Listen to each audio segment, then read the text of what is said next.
आदरणीय अध्यक्ष जी, सम्मानित मंच, दोस्तों,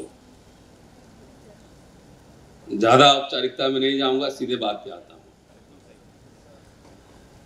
क्योंकि बाबा साहब जब बोलते थे, भाषण करते थे, तो भाइयों और बहनों से ही संबोधित करते थे, सीधे पॉइंट पे बोलते थे। बहुजन हितकारिणी सभा की ओर से फूले अंबेडकर जयंती ये पर्व 2026 मनाया जा रहा है। इसके लिए आप सभी को बधाई। दूसरा, मैं दूसरी बार चंद्रपुर में आया हूं। एक बार 2018 में, तकरीबन आज से 7.5 साल पहले, मेरे 2 व्याख्यान होने थे। एक हुआ, बड़े किसी संस्था में था, नाम नहीं लूंगा, ठीक नहीं है नाम लेना। उसमें कई मिनिस्टर्स, बीजेपी के, आरएसएस के लोग, बड़े बड़े लोग थे। और मैं वक्ता था। तो पहले दिन का जो भाषण था, उसके सुनने के बाद आयोजक ने मुझे कहा कि अपने भाषण को थोड़ा माइल्ड कर। मैंने कहा कि इतनी दूर से आया हूं तो माइल्ड करने थोड़ी आया हूं। जो बाबा साहब ने कहा है वही बात मुझे कहनी है। तो मुझे बाबा साहब का लाहौर वाला भाषण याद आया कि जो जात पात तोड़क मंडल ने उनको बुलाया था भाषण देने के लिए जाति व्यवस्था पर, तो उन्होंने उनसे कहा गया था कि थोड़ा आप रिवाइज कर दीजिए अपने भाषण। तो उन्होंने रिवाइज नहीं किया था और बाद में वो एनिहिलेशन ऑफ कास्ट, जातियों का उन्मूलन शीर्षक से वो छपा 1936 में। तो मैं कभी कभी कहता हूं कि मैं बाबा साहब पढ़ता हूं तो ऐसा तो नहीं हो सकता, और मैं कितना अम्बेडकरवादी हूं नहीं हूं ये मैं दावा भी नहीं कर सकता। ये तो समय डिसाइड करेगा, आप लोग डिसाइड करेंगे। लेकिन बाबा साहब का बिगड़ा छेला जरूर बोलता हूं कि मैंने कहा कि मैं भी रिवाइज नहीं करूंगा, मेरा भाषण हो चाहे नहीं। मैंने वहां भाषण दूसरे दिन नहीं दिया।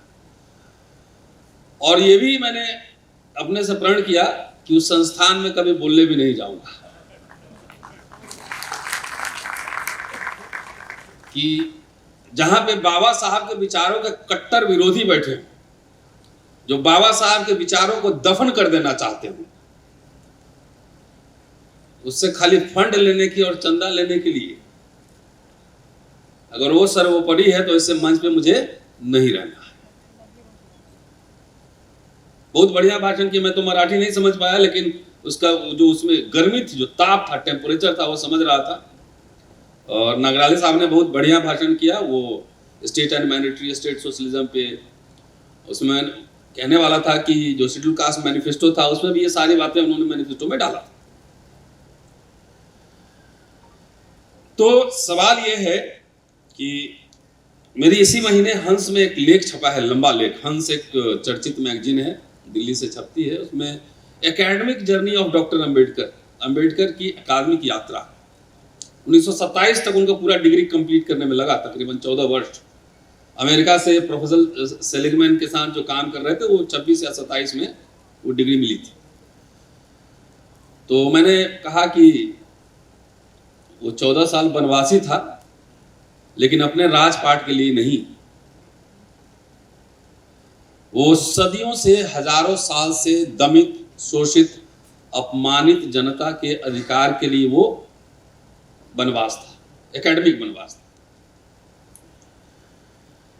बहुत सारी बातें होती हैं। अभी आपने कहा कुछ पॉइंट, मुझे अभी आऊंगा, अब टॉपिक में भी आऊंगा। 40 मिनट तो कम से कम बोलूंगा ही। तो बाबा साहब ने एकेडमिक यात्रा की है, बहुत शानदार। और बॉम्बे में भी बीए करने के लिए उनको 25 रुपया का मासिक फेलोशिप बड़ौदा महाराज ने दिया था, और बाद में भी दिया। साहू जी महाराज ने भी फंडिंग की।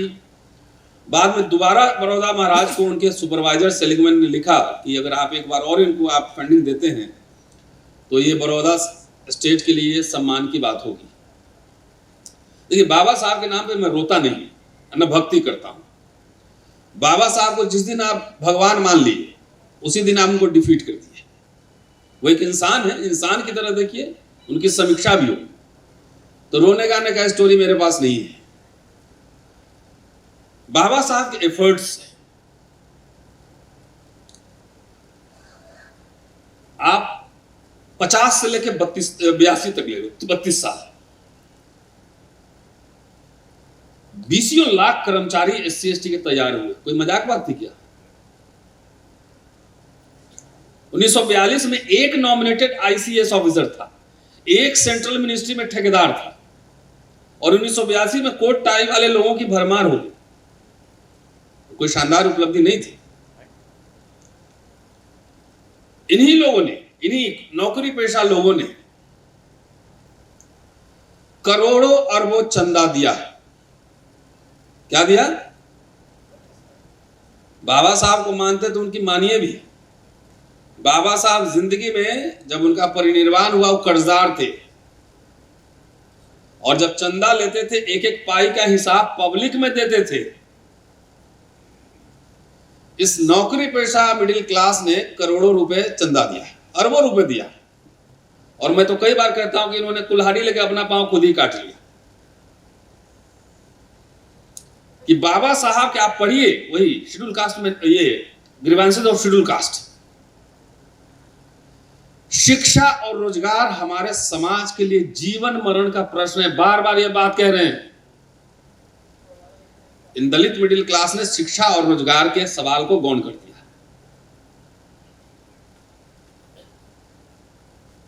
कोई सेमिनार डिबेट बाबा साहब के नाम पर हो, फुले साहब के नाम पर हो, कोई सेमिनार डिबेट दिन भर का philosophy of Ambedkar, what was the mission statement of Ambedkar, इसमें नहीं होता। नेक्स्ट बुक पे काम ही कर रहा हूं, अंबेडकर और शिक्षा का सवाल।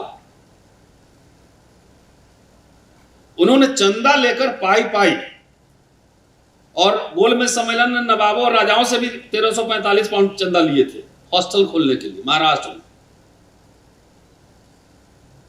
गवर्नमेंट ऑफ इंडिया से 6 लाख रुपए लिए थे, 12 लाख इंटरेस्ट फ्री हैदराबाद के निजाम से लिए थे मिलिंद कॉलेज खोलने के लिए। कर्ज लेकर, चंदा लेकर वो संस्थानों का निर्माण कर रहे थे। और 40-42 के बाद आप देखेंगे बाबा साहब शिफ्ट कर रहे हैं, वो टेक्निकल एजुकेशन पे ज्यादा फोकस कर रहे हैं। 3 लाख रुपए का स्कॉलरशिप दिलवाया वायसराय से कि दलित बच्चे विदेश पढ़ेंगे। मैं ये सवाल पूछना चाहता हूं, तब टॉपिक पे आऊंगा, कि बाबा साहब ने सबसे ज्यादा महाराष्ट्र को कंट्रीब्यूशन किया कि नहीं किया?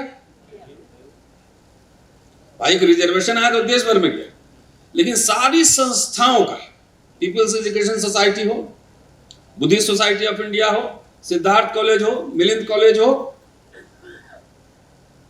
कोई भी इंस्टीट्यूशन, तो इतना बड़ा मिडिल क्लास जो करोड़ों अरबों चंदा इकट्ठा कर सकता है, उसने एक बाबा साहब क्यों नहीं पैदा किया? और मैं आपके माध्यम से, इस मंच के माध्यम से देश भर के दलितों से यह सवाल पूछना चाहता हूं, एक स्कूल क्यों नहीं खोला?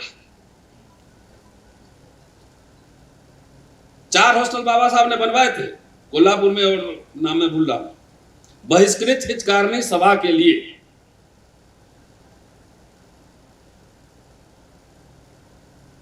ये होना चाहिए था ना? क्यों? हम अपने ऊपर इंट्रोस्पेक्शन कर रहे हैं, अपना पुनरावलोकन कर रहे हैं। एक स्कॉलर को स्कॉलर बनने में, शायद कामले साहब, दिलीप कामले साहब नहीं है अभी यहाँ पर, हैं? अरे यहाँ सामने ही बैठे। एक आइडिया डेवलप करने में 20-20 साल लगते हैं। ठीक कर रहा हूं चांसलर साहब? सोशल साइंस और टफ है। कार्ल मार्क्स को यह समझने के लिए कि दुनिया का इतिहास, वर्ग संघर्ष का इतिहास है, कितना पढ़ना पड़ा, कई साल, तब समझ में आया। बाबा साहब बोले जातियों का विनाश, जातियों का विनाश करेंगे।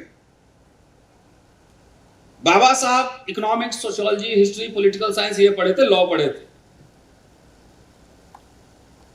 सवाल मैं उलटता हूं फिर, एक हिस्टोरियन को, एक पॉलिटिकल साइंटिस्ट को, देखिए प्रोफेसर तो बहुत मिल जाएंगे आप, प्रोफेसर तो नौकरी है, लेकिन एक स्कॉलर बनने के लिए कम से कम 20 साल की तैयारी होती है। एक बढ़िया लॉयर बनने के लिए, एक बढ़िया सीए बनने के लिए 20 साल की तैयारी होती है, डिग्री लेने के बाद। एक बाबा साहब को बनाने के लिए 1927 तक तो तैयारी करनी पड़ेगी। कितने साल हो गए, जोड़ लीजिए। और ये लड़ाई आप समझते हैं कि आपका पॉलिटिकल लीडर लड़ेगा, तो मुझे आपसे सहमति नहीं है। क्या कारण है कि बाबा साहब के जाने के बाद, I am not naming anyone, आपने स्टेट सोशलिज्म की बात की, क्या कारण है कि बाबा साहब के जाने के बाद बाबा साहब के नाम पर जितने नेता हुए, जितने पॉलिटिक्स इन्होंने किया, सब जो है ना संघ की ओर गए और कॉर्पोरेट की ओर गए। क्यों गए? ठीक कर रहा हूं, कोई गलत कर रहा? बोलिएगा तो नाम भी ले लेंगे, हमको डर वर नहीं लगता। कॉर्पोरेट परस्त और संघ परस्त आरएसएस बीजेपी के पेरोल पे रहे हैं।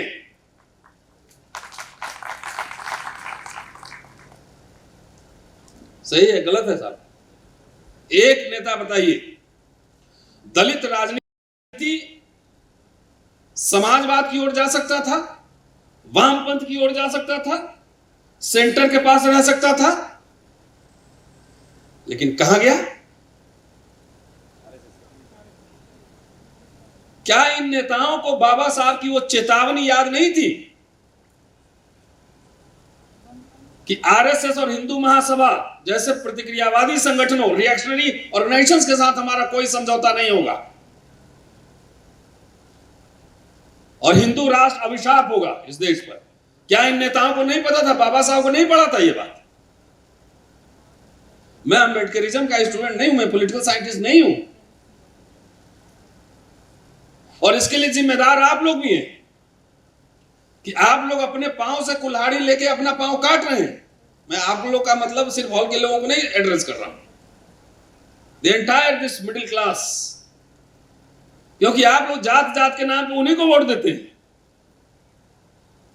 अब आपके वोट की कोई बार्गेनिंग पावर नहीं है, कोई मांगता भी नहीं वोट आपसे। आप वोट दे दो, आपके नेता को खरीद लेगा, बात खत्म हो गया। क्या करना है?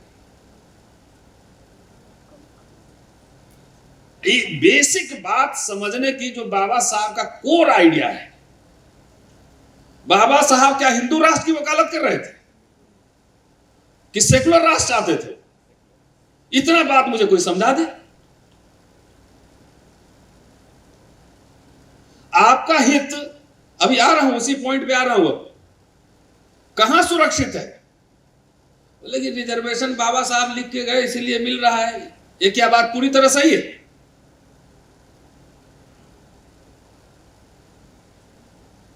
क्या बाबा साहब ने प्रोविजन कर दिया तो सहमति बनी होगी ना संविधान सभा में? सबके साथ सहमति बनी होगी, तब लोग माने होंगे ना। तो नहीं, बाबा साहब ने लिख दिया इसलिए हो गया, ये बहुत बढ़िया। तो जरा बहस कीजिए, तर्क कीजिए, आर्गुमेंट कीजिए। तो बाबा साहब का परिनिर्वाण तो 1956 में ही हो गया। उस समय तो भारत का इंफ्रास्ट्रक्चर कुछ बना ही नहीं था, बैंक का नेशनलाइजेशन हुआ ही नहीं था, लैंड रिफॉर्म्स हुआ ही नहीं था, पब्लिक सेक्टर यूनिट बना ही नहीं था। तो ये लोग नहीं बनाता था, कहां से बनता ये क्लास? अभी मैं डॉक्टर साहब से पूछ रहा था कि आपने डॉक्टरी की है, एमबीबीएस, कितना फीस दिया आपने? तो 250 रुपए। स्कॉलरशिप कितना मिला? 1200 रुपए। और अभी जब इंजीनियरिंग पढ़े होंगे तो कम ही पैसे में पढ़े होंगे। मैं भी पढ़ा हूं तो 400-500 रुपए देकर पढ़ा हूं। तो बाबा साहब के लिखने से खाली हो गया? तो बाबा साहब का संविधान तो अभी भी तो खत्म क्यों हो रहा है? लैंड कॉर्पोरेट को क्यों जा रहा है?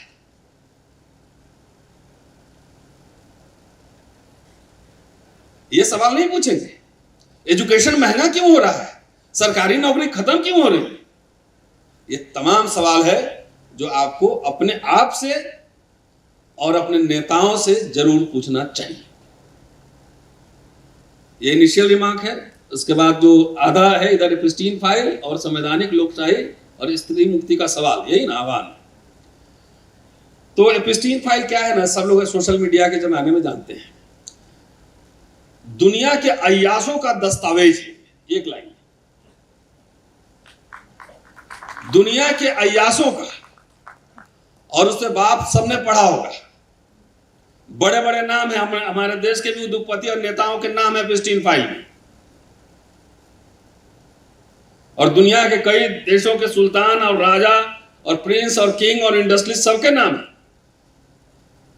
और 21वीं सदी में ये हो रहा है,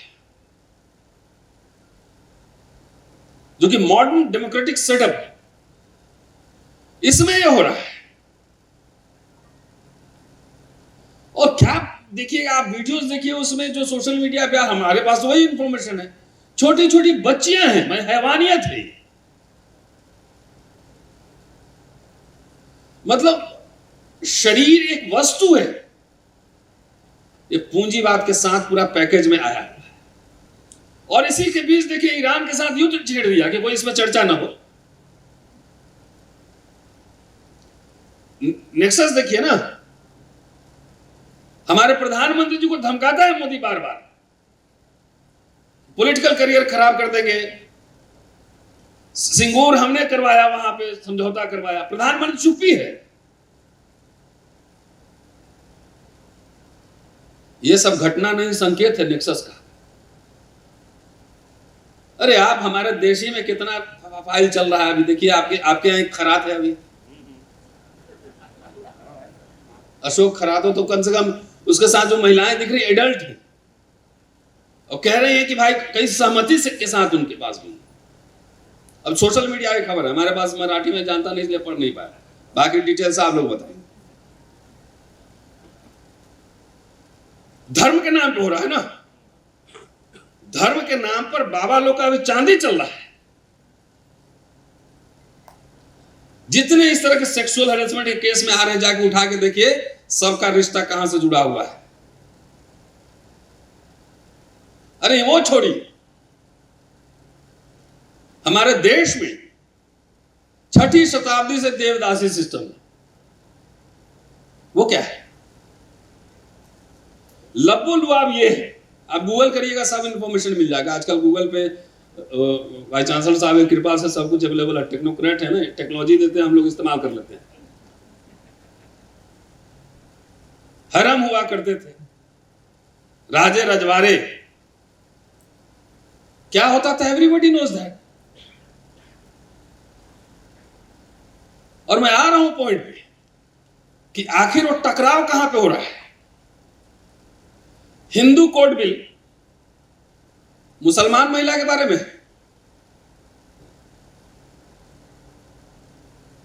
ईसाई महिला के बारे में, किसके बारे में हिंदू कोड बिल? पता तो होगा। हिंदू कोड बिल हिंदू महिलाओं के अधिकार के बारे में, और इसका विरोध कौन कर रहा था? कौन? हिंदू संगठन, साधु बाबा, आरएसएस, ये ऑन रिकॉर्ड है, जनसंघ। और बाबा साहब क्या कर रहे थे? संविधान में हिंदू कोड बिल ला रहे थे। अभी मैं धर्मशास्त्रों में नहीं जाऊंगा, धर्म ग्रंथों में नहीं जाऊंगा, एक दस्तावेज में लाया हूं, उसमें से कुछ बिंदु मैं आपको जरूर बताऊंगा। आपने गीता प्रेस का नाम सुना है? सुना है आपने? और कल्याण पत्रिका का भी नाम सुना होगा। गीता प्रेस जाएंगे तो हर स्टेशन पे, मेजर स्टेशन पे उनका स्टॉल लगा रहता है। हम हिंदू महिला पे आते हैं क्योंकि एपिस्टीन बाबा तो उनका हिसाब किताब अलग है, बड़ा मामला है। अपने देश की महिलाओं की हालत जरा देख लें। हर स्टेशन पे, मेजर स्टेशन पे गीता प्रेस का स्टॉल है, और वो जो ग्रंथ छापता है वो हिंदू ग्रंथ छापता है, हिंदू धर्म ग्रंथ छापता है। और अभी 2022 में गीता प्रेस गोरखपुर को गांधी शांति पुरस्कार दिया गया, याद है? 2022 में करोड़ रुपए मिलते हैं, 1 करोड़ रुपए। और ये गांधी शांति पुरस्कार गांधी जी की 125वीं जयंती पे 1995 में स्थापित किया गया। और इसमें जो लोग होते हैं वो प्राइम मिनिस्टर होते हैं, लीडर ऑफ अपोजिशन होते हैं, उसके बाद चीफ जस्टिस होते हैं और लोकसभा के स्पीकर, अध्यक्ष होते हैं। ये इनकी कमिटी है और इसलिए दिया जाता है। दुनिया के बड़े बड़े लोगों को मिला है गांधी शांति अंतर्राष्ट्रीय पुरस्कार, बड़े बड़े लोगों को। मेरे पास नाम की लिस्ट है लेकिन डिटेल्स में नहीं जाऊंगा। वैसे लोग जो गांधी के विचारों को पे काम कर रहे हो, शांति, सौहार्द, कम्युनल हार्मनी, सांप्रदायिक सौहार्द, वैसे बड़े बड़े लोगों को ये पुरस्कार दिए जाते हैं। अब गीता प्रेस कौन है? गीता प्रेस के जो संस्थापक हैं उनका नाम है हनुमान प्रसाद पोद्दार और जयदयाल गोयनका। ये 2 प्रमुख नाम। एक बाद में नाम और लूंगा, रामसुख दास का। इनका नाम गांधी की हत्या में शामिल है ना? आरोपी में जो नाम है, 2 नाम गीता प्रेस के जो संस्थापक हैं उनका नाम इसमें शामिल है। और उनको जो है गांधी शांति पुरस्कार दिया जा रहा है। Look at the contradictions, paradox, अंतर्विरोध की ओर देखिए। जब गांधी के साथ ये हाल है, जबकि गांधी तो हिंदू थे ना, सनातनी थे ना, वो छुआछूत के खिलाफ थे लेकिन वर्ण व्यवस्था मानते थे। तो जब गांधी के साथ ये हो रहा है तो हमको आपको तो कुचल देगा, अंबेडकर साहब के विचारों को तो दफना देगा मूर्ति के अंदर ही, क्योंकि उनका मिशन स्टेटमेंट था एनिहिलेशन ऑफ कास्ट, जातियों का विनाश। ये हाल है। ये मैंने इसलिए एग्जांपल दिया कि गांधी के हत्यारा कोई और रहता तो बहुत कुछ और हो गया रहता देश में, लेकिन कौन लोग थे ये सोचिए।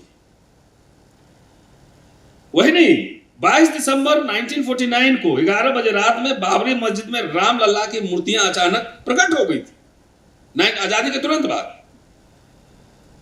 इस चमत्कार में गीता प्रेस के संस्थापक भी थे। रात में चुपके से जाके मूर्ति रख दिया। अब ये जो पुरस्कार मिला, वहां गीता प्रेस में हमारे दलित महामहिम राष्ट्रपति पूर्व रामनाथ कोविंद भी गए थे। रामनाथ कोविंद भी गए थे और गीता प्रेस की खूब तारीफ की थी कि हिंदू धर्म ग्रंथ को बढ़ाने में, संस्कृति को बढ़ाने में बहुत बड़ा योगदान है, इतनी कॉपियां छपी हैं, खूब तारीफ में कसीदे पड़े। वो भी बाबा साहब का नाम लेते हैं। मतलब हद है। कोई 9वीं क्लास का बच्चा भी पॉलिटिकल साइंस की किताब पढ़ेगा तो बाबा साहब का फंडामेंटल्स को पढ़ लेगा। बड़ी निर्लजता से लोग बाबा साहब का नाम लेते हैं और हिंदू महासभा, आरएसएस, बीजेपी में जाके चाकरी करते हैं। मंत्री भी चाकरी करते हैं, मैं भी जानता हूं। कोविंद साहब को खुद ही मंदिर में नहीं घुसने दिया था, पता है कि नहीं? देखा था आपने? मतलब इतना स्पाइनलेस लीडरशिप हो जाए हमारा, तो आप इनके भरोसे अगर आप चाहते हैं कि आपकी अस्मिता और अधिकार बचे ना, तो मुझे डाउट है। इसलिए मैं बार बार रिपीटेडली मैं कह रहा हूं कि we have to create large number of intellectuals, ideologues. बहस को जो बढ़ाए, डिबेट करे, विमर्श करे। नेता सब दिल्ली में मैं बैठ के देखता हूं, आजकल तो एक ट्रेन का टिकट भी नहीं कंफर्म करा सकता है। वो हम लोग करा देते हैं अलग से, हमारे दोस्त लोग ब्यूरोक्रेट है वो करा देते हैं। नेता का ये हाल हो चुका है, एक सिफारिश करा के देख लो, खाली पता लग जाएगा। तो खूब हमारे कोविंद साहब जो समर्थन कर रहे हैं। अब हिंदू महिलाओं के बारे में इनके जो साहित्य छपते हैं, और बाबा साहब पे फिर लेके आऊंगा कि बाबा साहब क्या चाहते हैं, तब आपको महिला मुक्ति के संबंध और संविधान का निहितार्थ हमें समझ में आएगा। और क्यों बाबा साहब के लोग विरोधी थे, क्यों बाबा साहब का पुतले फूके थे, क्यों इनके खिलाफ लगातार कल्याण प्रेस हमलावर था, यह भी समझ में आएगा कि बाबा साहब, अच्छा देखिए, उस समय तो दलित महिलाओं के पास प्रॉपर्टी भी नहीं था, न जमींदारी थी, तो स्त्री को शादी का अधिकार, तलाक का अधिकार, संपत्ति का अधिकार, गोद लेने का अधिकार, ये जो दे रहे थे, दलितों में तो तलाक पहले से होता रहा है, तो ये किसको दे रहे थे? ये इस देश की जो सम्रांत सवर्ण महिलाएं हैं उन्हीं को दे रहे थे ना। तो उसका विरोध भी वही सम्रांत सवर्ण पुरुष कर रहे थे। तो इनकी मानसिकता जो है मनुस्मृति में और बाद में गीता प्रेस जो छाप रहा है, ये जब समझ लेंगे तब समझ में आया कि बाबा साहब से इनको इतनी चिढ़ क्यों है। इसमें कई किताबें हैं, क्योंकि हम नेता वाला भाषण नहीं करते, यहाँ पढ़े लिखे लोग हैं तो थोड़ा किताबों का जिक्र हो जाए, थोड़ा ऑथेंटिसिटी बढ़ जाती है। नेता लोग तो आए बाएं शाएं कुछ भी बोल के चले जाते हैं, है ना। मैं पढ़ाता हूं तो मुझसे उम्मीद की जाती है कि मैं फैक्ट के साथ रखूंगा बात, और इतनी देर तक आप बैठे हैं, यही गर्व की बात है। नेता लोग को इतना सुनता नहीं आजकल, किराए पे लाना पड़ता है। नारी शक्ति, नारी शिक्षा किताब का नाम है, 28 एडिशन इसके छप चुके हैं। गृहस्थ में कैसे रहें, घर में कैसे रहें, गृहस्थी में, समझ लें, हिंदी समझ लेना। 11 एडिशन इसके छप चुके हैं। स्त्रियों के लिए कर्तव्य शिक्षा 32 एडिशन छप चुके हैं। दाम्पत्य जीवन का आदर्श 7 संस्करण छप चुके हैं, और एक कल्याण पत्रिका का नारी स्पेशल निकला, महिला स्पेशल, 800 पेज की, पुराना है लेकिन इसकी मांग आजकल बहुत बढ़ रही है। तो इस किताबों में क्या लिखा है हिंदू महिला के बारे में, कुछ वानगी पेश कर देता। पहला, कोई जोश में आकर भले ही यह न स्वीकार करे, परंतु होश में आकर यह मानना ही पड़ेगा कि नारी देह के क्षेत्र में, शरीर के क्षेत्र में कभी पूर्णतः स्वाधीन नहीं हो सकती। प्रकृति ने उसके मन, प्राण और अवयवों की रचना ऐसी ही की है। इसका काम क्या है? स्त्री का योग्य बलशाली बच्चे पैदा करना। क्या काम है? ये मुसलमान स्त्री के बारे में नहीं है, ईसाई के बारे में नहीं है, ये हिंदू स्त्री के बारे में। दूसरा, इस सवाल जवाब के फॉर्म में लिखा गया है। ये खुद सवाल करते हैं, खुद जवाब देते हैं कि हनुमान पोद्दार की है नारी शिक्षा, उसमें किस तरह से वर्णन है, जरा देख लीजिए। स्त्री को हर अवस्था में पुरुषों के अधीन रहना चाहिए, पिता के अधीन, पति के अधीन, बच्चों के अधीन। क्या स्त्री को नौकरी करना चाहिए? बोले बिल्कुल नहीं, कह रहे बिल्कुल नहीं। उनका कहना है कि स्त्री का हृदय कोमल होता है, अतः वह नौकरी का कष्ट, प्रताड़ना, तिरस्कार आदि नहीं सह सकती। थोड़े ही विपरीत आते ही उसके आंख में आंसू आ जाते हैं। अतः नौकरी, खेती, व्यापार आदि का काम पुरुषों के जिम्मे है और घर का काम स्त्रियों के जिम्मे है। नेक्स्ट, क्या बेटी को पिता की संपत्ति में हिस्सा मिलना चाहिए? बोले बिल्कुल नहीं, कि पिता के संपत्ति में हिस्सा मिलने से जो ना आपस मन मुटाव, अभेद पैदा होता है, कि हिस्सा मांगने से भाई बहनों में लड़ाई हो सकती है, मन मुटाव हो सकता है। जब अपना हिस्सा मांगेंगी तो भाई बहन में खटपट हो जाए तो इसे क्या कहा जाए? अतः इसमें बहनों को अपने पूर्वज, अपने पिता की संपत्ति में हिस्सा नहीं मांगना चाहिए, क्योंकि यह नरक में जाने वाला रास्ता है। नेक्स्ट सवाल, क्या लड़के लड़कियों को पढ़ने की इजाजत है? बोला नहीं, नहीं। दोनों की शरीर रचना, कारण स्पष्टीकरण, दोनों की शरीर रचना ही कुछ ऐसी है कि उनमें एक दूसरे को आकर्षित करने की विलक्षण ताकत मौजूद है, शक्ति मौजूद है। सो नित्य समीप रहकर संयम रखना असंभव सा है। मतलब लड़की इतनी कामुक होती है, ये क्या? स्त्री का साधु सन्यासी बनना उचित है? बोला नहीं। और दहेज की समस्या का बड़ा रोचक आंसर कि दहेज लेना चाहिए नहीं लेना चाहिए जो कह रहे हैं शास्त्रों में केवल दहेज देने का विधान है, लेने का नहीं है। तो भाई देने का विधान है तो कोई लेने वाला भी तो होगा। जो कॉन्ट्रडिक्शन है बाबा से, इसी से पूरा युद्ध है। पहला जो इन मनुस्मृति पे देखिए, संविधान की प्रक्रिया 1860 में शुरू हो गई थी। जब आईपीसी सीआरपीसी आया तब शुरू हो चुकी थी कि कानून के नजर में सब एक है, एक जुर्म के लिए सबको बराबर सजा मिलेगी। उसके पहले क्या था? शरिया था ना, तो मनुस्मृति से चलता था ना, वर्ण और जाति के हिसाब से सजा है। तो अंग्रेजों ने इसको पहले इनिशिएट कर दिया। नेक्स्ट, अगर पति मारपीट करे, दुख दे, तो पत्नी को क्या करना चाहिए? इसलिए बाबा साहब इनको हर समय सपने में भूत की तरह आते हैं, एटम बम की तरह आते हैं।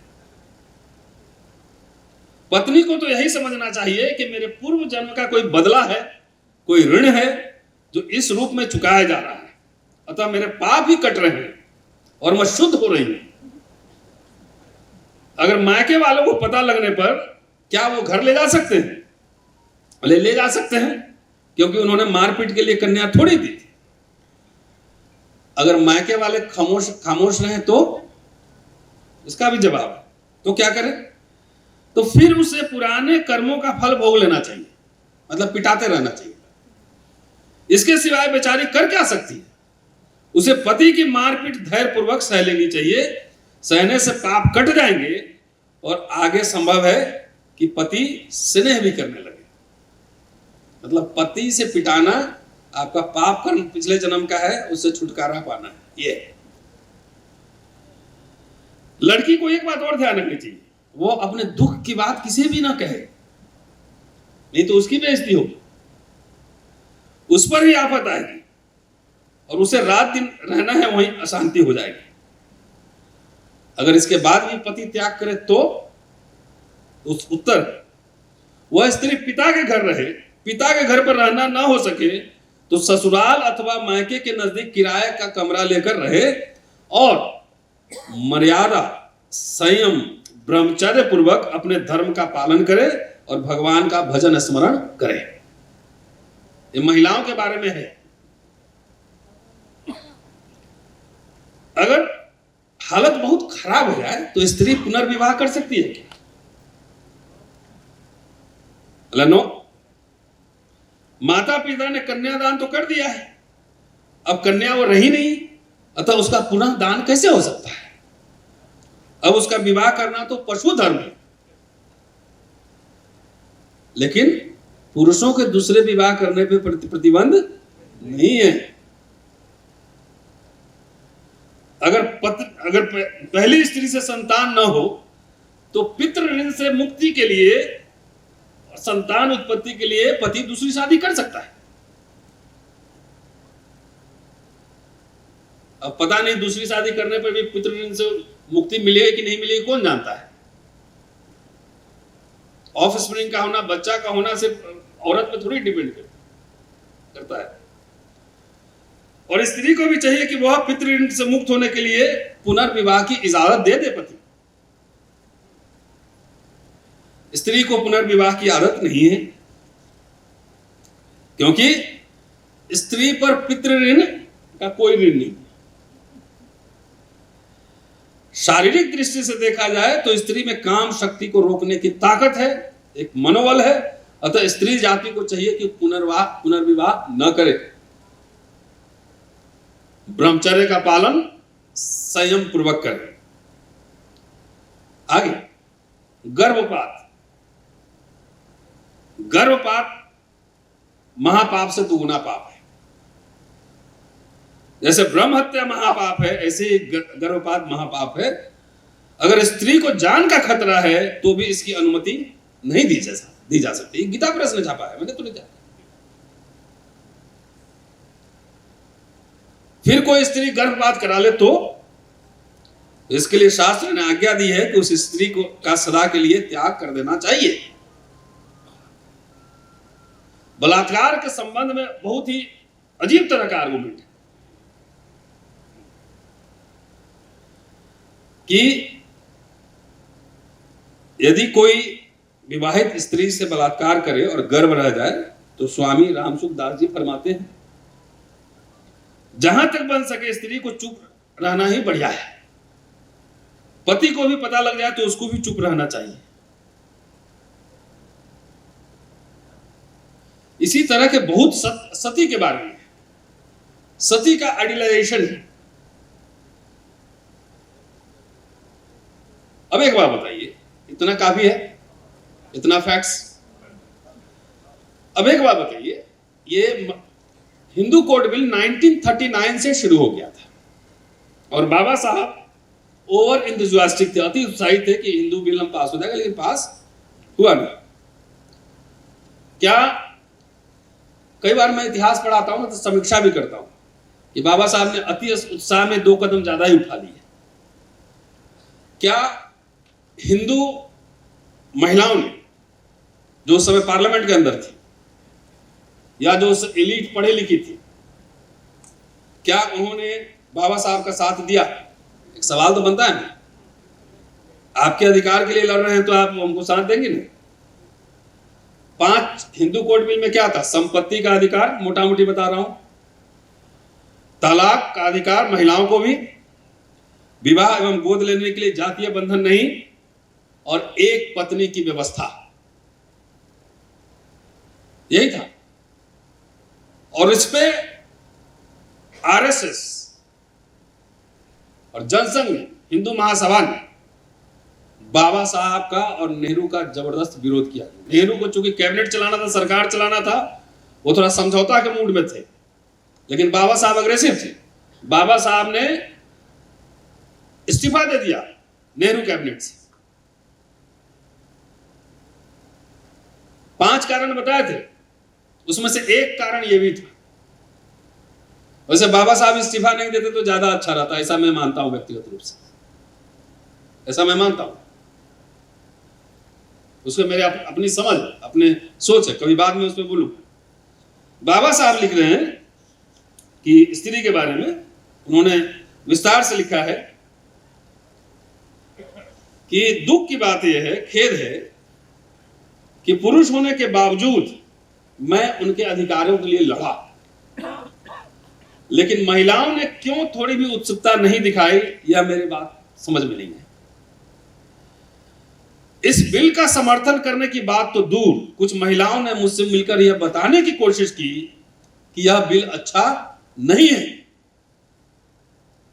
मैं दिल्ली में था, तब महिलाओं का एक प्रतिनिधिमंडल मुझसे मिलने आया। उनसे जब मैंने पूछा कि क्या आपने वो बिल पढ़ा, तो उन्होंने बताया कि नहीं पढ़ा है। उनमें से जो प्रमुख महिला थी, उनको बुलाकर पूछा कि जब आपने बिल पढ़ा ही नहीं तो विरोध क्यों कर रहे हैं? तो उन्होंने बताया, बड़ा दिलचस्प है, उन्होंने बताया कि मेरे पति ने मुझसे कहा कि उस बिल का विरोध करो वरना मैं दूसरी शादी करूंगा।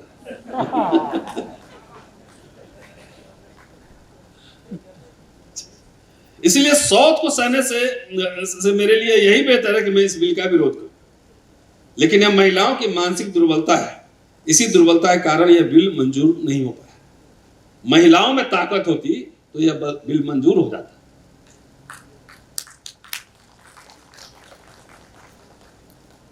आगे लिख रहे हैं 2 लाइन इसमें से और कि चुनाव जीतकर पार्लियामेंट में आई महिलाओं ने भी इस बिल को लेकर जागरूकता नहीं दिखाई। उन सभी महिला सदस्यों का पूरा ध्यान यूएनओ, आईएलओ, कोरिया आदि मामलों पर लगा रहा। मेरे बिल का समर्थन करने के लिए तैयार नहीं थी। बिल का समर्थन करने पर यूएनओ या कहीं और जाने का उन्हें मौका नहीं मिलता। इस प्रकार की लोभी मानसिकता के कारण हमारे देश को नुकसान हो रहा है। और सीधा आह्वान करते हैं कि आप अपनी राइट्स चाहते हैं तो आपको आंदोलन करना पड़ेगा। महिलाओं को आह्वान कर रहे हैं। तो आखिर बाबा साहब एक ह्यूमैनिटेरियन ग्राउंड पे ये कह रहे हैं कि सबको अधिकार मिलना चाहिए। तो इसका विरोध यहाँ के ईसाई, मुसलमान, सिख ने नहीं किया, इन्हीं लोगों ने किया। कौन? और जब 25 नवंबर को उनका भाषण हुआ संविधान सभा में, आखिरी भाषण, और 26 नवंबर को जब स्वीकार किया गया, तो आरएसएस के मुखपत्र ऑर्गेनाइजर ने एक बकायदा एडिटोरियल लिखा कि संविधान में भारतीयता नाम की कुछ भी नहीं है। वो मेरे पास है, 30 नवंबर 1949, 1949, 30 नवंबर, उसमें लिख रहे हैं, अंग्रेजी में है वो, कि हमारे संविधान में प्राचीन भारत में विलक्षण संवैधानिक विकास का कोई उल्लेख नहीं है।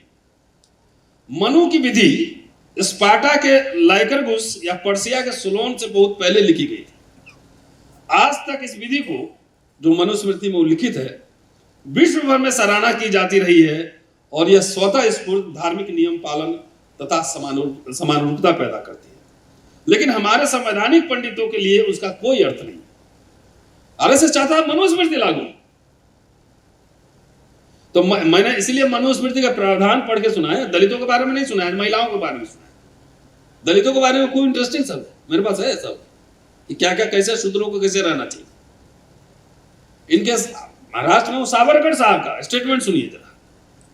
मनुस्मृति एक ऐसा धर्म ग्रंथ है जो हमारे हिंदू राष्ट्र के लिए वेदों के बाद सर्वाधिक पूजनीय है और प्राचीन काल से हमारी संस्कृति, रीति रिवाज, विचार तथा आचरण का आधार हो गया है। सदियों से इस पुस्तक ने हमारे राष्ट्र की आध्यात्मिक एवं दैनिक अभियान को संहिताबद्ध किया है। आज भी करोड़ों हिंदू अपने जीवन तथा आचरण में जिन नियमों का पालन करते हैं वो मनुस्मृति पर आधारित है, और आज मनुस्मृति हिंदू विधि है। कभी महिलाएं शूद्र अतिशूद्र जाके पढ़ें कि हिंदू राष्ट्र में आपका क्या पोजीशन होगा। उस समय के एक रिटायर्ड हाईकोर्ट के जज है, 26 जनवरी 1950 को संविधान लागू हो गया। उसके बाद फिर इसके आरएसएस के मुखपत्र में हाई कोर्ट के रिटायर्ड जज लिख रहे हैं। आजकल जज लोग वैसे भी रिटायर होने के बाद हल्के ही हो जाते हैं। आप ही के गवई साहब चले गए बागेश्वर धाम फोटो खिंचवाने। बताइए, महाराष्ट्र क्रांति की धरती है, यहाँ प्रति क्रांति दलित लोग पैदा हो रहा है। इधर अठावले साहब है, मोदी भक्त बने हुए हैं। उनके बगैर काम लगता है इनका नहीं चलता है। हम लोग का तो चल जाता है, जैसे वैसे रहेंगे, कोई पोजीशन नहीं, कोई पद नहीं चाहिए, नुकसान सह के रह रहे हैं।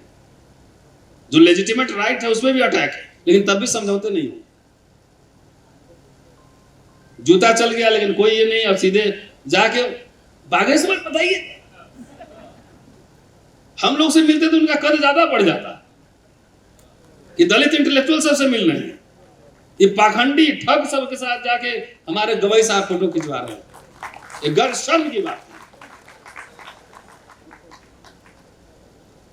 तो जज साहब आ गया, इसलिए मैंने संदर्भ में बोल गया।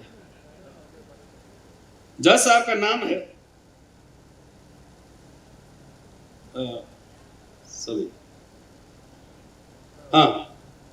शंकर सुब्बा अय्यर। ये जो आरएसएस के मुखपत्र लिख रहे हैं उसका टाइटल है मनु हमारे हृदय को शासित करते हैं। कि हालांकि डॉक्टर अंबेडकर ने हाल ही में बंबई में कहा कि मनु के दिल लद गए हैं, पर फिर भी यह एक तथ्य है कि आज भी हिंदुओं का दैनिक जीवन मनुस्मृति तथा अन्य स्मृतियों में उल्लिखित सिद्धांतों एवं आदेशों से प्रभावित है। यहां तक कि जो रूढ़िवादी हिंदू नहीं है वे भी कुछ मामलों में स्मृतियों में उल्लिखित कुछ नियमों से अपने आप को बंधा हुआ महसूस करते हैं और उनमें अपनी निष्ठा का पूरी तरह परित्याग करने में लाचार महसूस करते हैं। यह सब मैंने इसलिए बताया, अभी मेरे पास मटेरियल और है लेकिन आप सब थक गए होंगे, कि संविधान था ना, जो भारत का संविधान, ये एक एवोल्यूशन हुआ है लंबे समय से। और संविधान सभा में बाबा साहब से पूछा गया, कहा गया, कई आपत्ति दर्ज की गई कि ये संविधान तो 1935 के एक्ट से है, फिर बाकी चीज कहीं कहीं से है, तो उन्होंने पूरा बकायदा उसका आंसर दिया है। तो पहला एटम बम तो मनुस्मृति पे गिरा 1860 में, जब सीआरपीसी और आईपीसी आया, इक्वलिटी बिफोर लॉ। पहले इक्वलिटी बिफोर लॉ नहीं था। दूसरा, बाबा साहब ने तबीयत से इलाज कर दिया संविधान में, और सबकी सहमति से, मोरलेस। अस्पृश्यता विनाश खत्म, अफर्मेटिव एक्शन लाया कि जो वंचित जातियां हैं हजारों साल से, उनके लिए अफर्मेटिव एक्शन होगा। जाति, नस्ल, लिंग भेद के आधार पर कोई भेदभाव नहीं होगा। तो जो लोग मनुस्मृति को मानने वाले लोग थे, वो क्या बाबा साहब को तो अभी पूजा कर रहे हैं, बड़ी बड़ी मूर्तियां बनवा रहे हैं। इनको छोड़कर किसी कांग्रेस ने, कम्युनिस्ट ने, सपा ने, डीएमके ने, किसी ने नहीं कहा कि हम संविधान बदलेंगे। किसी ने कहा 400 पार, अब की बार 400 पार क्यों, संविधान बदलना है? किसी दल ने इस भारत में नहीं कहा। अब सीधा टकराव है हिंदू राष्ट्र और मनुस्मृति और भारतीय संविधान और भारतीय गणराज्य। आपको तय करना है कि कहां सुरक्षित है। मैं तो तय कर चुका हूं पहले,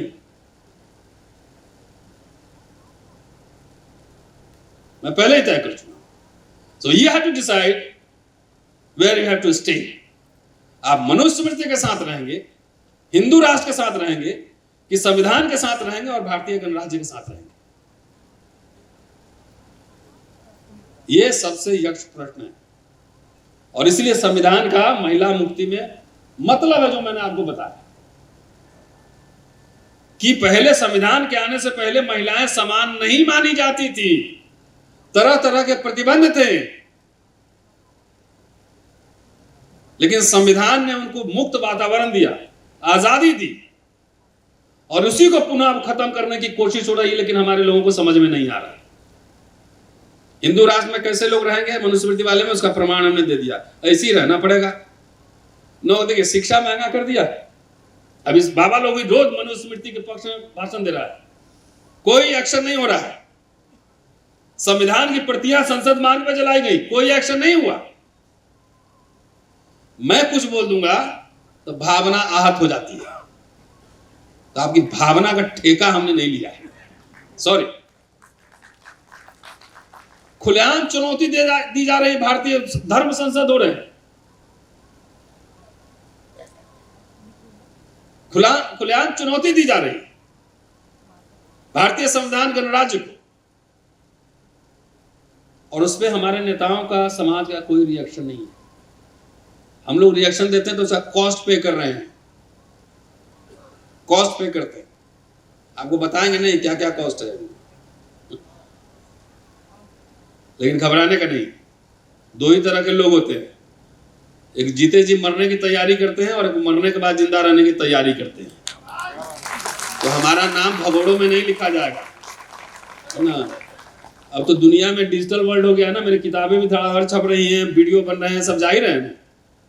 तो मैं भगोड़ों में, हमारा जो आएगा पीढ़ी, अगला पीढ़ी, तो याद रखेगा कि जिस समय संविधान और भारतीय गणराज्य पे हमला हो रहा था, संघियों ने बुरी तरह हमला कर दिया था, उस समय ही बंदा अकेले लड़ रहा था इसके खिलाफ। ये याद रखेगा। इतने मंत्री, एमएलए, एमपी आए गए, किसी को इतना भी याद नहीं रखता।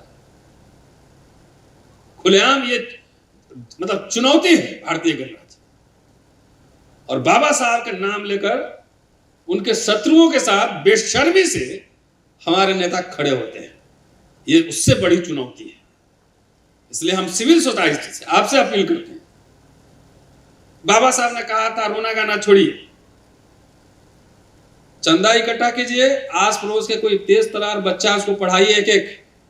एक एक आदमी पढ़ाए रहते, एक बच्चा को अंग्रेजी, तो आज 20 लाख ट्रेंड हमारे पास लोग होते। पैसा कमाओगे, पकड़ा जाओगे तो फिर वही जेल भेज देगा, तो बोलोगे दलित है इसलिए पकड़ लिया। और ये किया जा सकता है। आई डिड एक्सपेरिमेंट, मैंने एक प्रयोग किया था। इसमें से कुछ लोग होंगे जो पैसा दिए होंगे।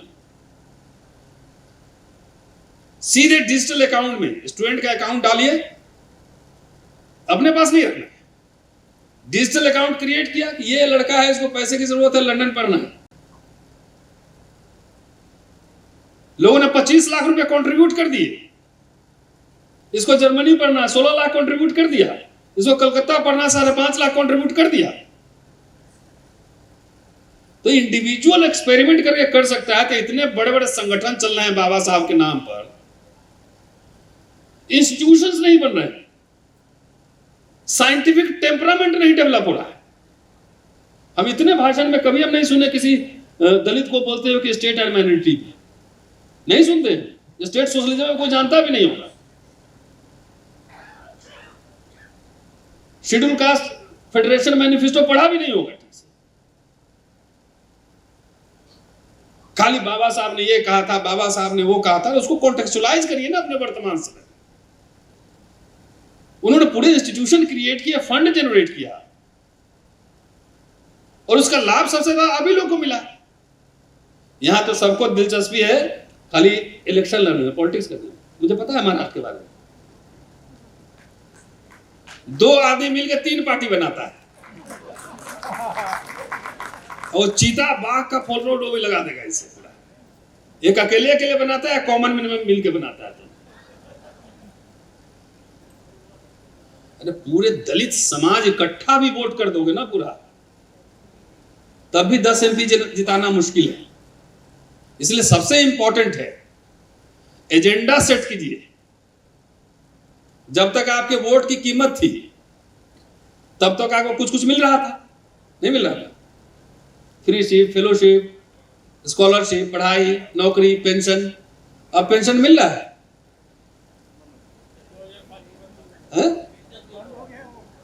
बंद हो गया ना। तो मैं कई बार कहता हूं, लोग समझते हैं कि हम एकदम कांग्रेस के प्रवक्ता की तरह बोलते हैं। No, as a historian I have to speak. गरीब भारत था तो बाबा साहब के स्टेट सोशलिज्म का जो आइडिया था, आप देखेंगे किस्तों में लागू हो रहा था। पब्लिक सेक्टर बन रहे थे, सेल वेल गेल जितना पब्लिक सेक्टर है बन रहा था। बैंक का नेशनलाइजेशन, जमींदारी उन्मूलन, प्रीवी पर्स खत्म, सब कर रहे थे। तो फ्री का शिक्षा, फेलोशिप, स्कॉलरशिप, जो कि बाबा साहब के लिए सबसे महत्वपूर्ण चीज था, पूरे मैनिफेस्टो में पढ़िए।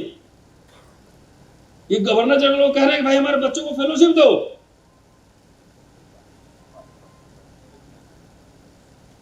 तो फिर अच्छा, 50 के पहले कितने दलित बैंकर थे जरा बताना मुझे। कितने नौकरी में थे, कितने इंडस्ट्रियलिस्ट थे, कितने प्रोफेसर थे, कितने इंजीनियर थे, कितने डॉक्टर थे। तो जो भी मिला उस संविधान से और गणराज्य से ही मिला। पेंशन भी मिला। अभी तो रिटायर होंगे साहब लोग, 1 लाख पेंशन मिल रहा होगा। अब बेटा बेटी से पूछिए जो नौकरी कर रहा है, शेयर मार्केट में लगा हुआ पेंशन। तो गरीब मुल्क ने, नेहरू का युग हो चाहे इंदिरा का हो, राजीव गांधी तक स्पेशल रिक्रूटमेंट ड्राइव चला था, नौकरियां मिल रही थी, पेंशन, नौकरी। अब पंडित अटल बिहारी वाजपेयी आए, जो राइट विंगर, प्रो कैपिटलिस्ट, इन्होंने सबसे पहले वही सब छीन लिया। और इसका नुकसान चिंता मत कीजिए, आपको ही नहीं हो रहा है। हिंदू राष्ट्र बनाने का जिनको कीटाणु काटा हुआ ना ज्यादा, उनको ज्यादा नुकसान हो रहा है। इसलिए मैं कई बार कहता हूं, आइए पंडित जी आपका भी स्वागत है हिंदू राष्ट्र में। सबसे ज्यादा नौकरी पढ़ाई में वही लोग थे, सारे ऑफिस में सेक्रेटरी, ये वो, प्रोफेसर, जज, वही लोग थे। तो नौकरी खत्म हुआ तो मेरा थोड़ा ही हुआ, पंडित जी आपका भी हुआ। पेंशन गया तो खाली मेरा थोड़ा ही गया। तो भारतीय संविधान और भारतीय गणराज्य से जो सुरक्षा आपको मिली थी, किस्तों में ही मिली थी। हम नहीं कह रहे थे कि घी की नदियां बह रही। वो पिछले 12 साल से आप कंपेयर कर लीजिए और पिछले 60 साल का कंपेयर कीजिए, आपको अंतर पता लग जाएगा। आईएएस ऑफिसर डर के मारे नहीं बोल पाता, फोन नहीं उठाता है, सेक्रेटरी नहीं उठाता, पूछिए हमसे। सीनियर डीजी नहीं फोन, कोई सिफारिश नहीं कर सकता, ये हालत है। संघ कार्यालय से अनुमति लेना पड़ेगा। अगर आप डिसएग्रीमेंट है यूनिवर्सिटी में, यूनिवर्सिटी हमारा प्लेस क्या है? ज्ञान, विज्ञान, विमर्श का क्षेत्र। वहां नहीं आप विमर्श कर पा रहे हैं, सिर्फ आपको संघीय होना जरूरी है, तभी आपका काम होगा, नहीं तो आपको तंग किया जाएगा। तब समझिए कि देश तानाशाही की ओर जा रहा है। असली तानाशाही यही, ये इमरजेंसी है, अघोषित इमरजेंसी। जो 75 में इमरजेंसी आया तो संविधान सम्मत था, सुप्रीम कोर्ट के ऑर्डर से, संविधान के आर्टिकल के थ्रू आया, और ये अघोषित इमरजेंसी है, जहां बोलना मना है, सुनना मना है, जस्ट फॉलो। और हम लोग अपने रिस्क पर चाहे नौकरी की रिस्क हो, चाहे कुछ भी रिस्क हो। अरे कई एफआईआर तो चल ही रहा है ना। ये क्यों कर रहे हैं कि पे बैक टू द सोसाइटी 5,000 रुपये चंदा देना नहीं है। पे बैक टू द सोसाइटी ये है कि आप किस दिशा में जा रहे हैं, गलत हैं, सही हैं, आपको रास्ता दिखाना। बच्चों का आप लोग मिडिल क्लास होगा ना, अंग्रेजी स्कूल में बच्चे पढ़ा रहे होंगे, लेकिन आपके बगल वाला बच्चा जो है ना, तो सरकारी स्कूल ध्वस्त कर दिया गया है। जिस स्कूल में आप पढ़े थे, हम सरकारी स्कूल में पढ़े, तो आप समझ रहे हैं कि मेरा किला जो है ना बन गया, आप क्या जरूरत है हमको। गलत। जब शहर में बम गिरता है ना, तो मंदिर भी नहीं देखता है, मस्जिद भी नहीं देखता है। तो 40-50 साल में जो मिडिल क्लास का फॉर्मेशन हुआ था ना, शिक्षा महंगा, नौकरी खत्म, तो आरएसएस और संघ परिवार आपको सीधा प्रकृति के पास भेजने की तैयारी कर रहा है। जाओ खेत में मजदूरी करो, खटिया पे सो, और पूरा बीपी शुगर सब कंट्रोल हो जाएगा, पेट वेट सब अंदर चला जाएगा। प्रकृति के पास रहिए, इसी में रहने की क्या जरूरत है। ये सब चल रहा है। Wait for next 10 to 15 years यही हाल रहा तो दलित समाज जो है ना, वो कैशलेस सोसाइटी की ओर बढ़ रहा है। क्योंकि जो कैश इनके पास आया था, और शिक्षा रोजगार से ही आया था, व्यवसाय कुछ ही लोग कर रहे होंगे, तो नौकरी खत्म हो जाएगी, सब प्राइवेटाइज हो जाएगा, तो आप कैशलेस सोसाइटी बनने की ओर है। और खास तौर से महिलाओं से अपील है, आप तो बच्चों की शिक्षा पे जरूर ध्यान दीजिए। अंग्रेजी शिक्षा नहीं, मराठी हिंदी, अंग्रेजी शिक्षा पहले। अंग्रेजी शिक्षा श्रेणी का दूध है। बाबा साहब यहाँ पढ़ के नहीं दा रहे थे, कोलंबिया लंदन में पढ़ के दा रहे थे। तो ज्ञान का भंडार उसी से खुलता है। तो इसलिए अंग्रेजी एजुकेशन पे, और जो लोग समृद्ध हैं वो सब नौकरी का लालच छोड़े। बेटा बेटी 22 साल में नौकरी हो जाए, अब बेटा की शादी हो जाए, दहेज मिल जाए, और ये हो जाए बढ़िया मिडिल क्लास लाइफ। उसको 20 साल पढ़वाइए, पहले वकील बनवाइए, सुप्रीम कोर्ट में जज ऐसे नहीं बनेगा। उसको फर्राटेदार अंग्रेजी आना चाहिए, लॉ आना चाहिए, उसको हिस्टोरियन बनाइए। अमर्त्य सेन आपके घर में क्यों नहीं पैदा हो रहा है? क्योंकि आप तैयारी ही नहीं करते। नोबेल प्राइज विनर आपके घर में क्यों नहीं पैदा होता है? क्योंकि आप क्लर्कों की फौज तैयार करते हैं। आप बहादुर लोग तैयारी नहीं करते, इंटेलेक्चुअली मेंटली पावरफुल लोग तैयारी नहीं करते। किसी तरह लाइफ सेट हो जाए ना, 20-22 साल में बेटा का लाइफ सेट हो जाता है। लाइफ सेट होना जानते हैं क्या होता है? कि मर गए तो 25 साल में ही दफनाए जाओगे 75 में। अरे सेट तो होता है, रोड़ी बजरी सीमेंट मसाला सेट होता है ना। इंसान कभी सेट होता है क्या? उसके बाद दिमाग है, वो सोचते रहेगा हर समय। तो इसलिए आगे बहुत गंभीर चुनौतियां हैं, और संविधान भारतीय गणराज्य है। संविधान रह के भी गड़बड़ी हो सकती है। खाली कानून के नजर में समानता होना काफी नहीं है, प्रशासन की नजर में समान है कि नहीं है, यह दूसरी बात है। अगर प्रशासन की नजर में समान नहीं है, तो कानून की नजर में समानता का कोई अर्थ नहीं है। जब बीजेपी की सरकार है तो खाली बीजेपी का टोपी देख के काम होगा, और आप मेरिट में हैं तभी आपका काम नहीं होगा, तो ये डेमोक्रेसी नहीं है।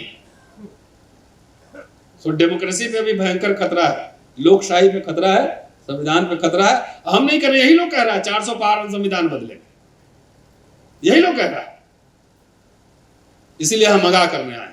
शुक्रिया, जय भीम।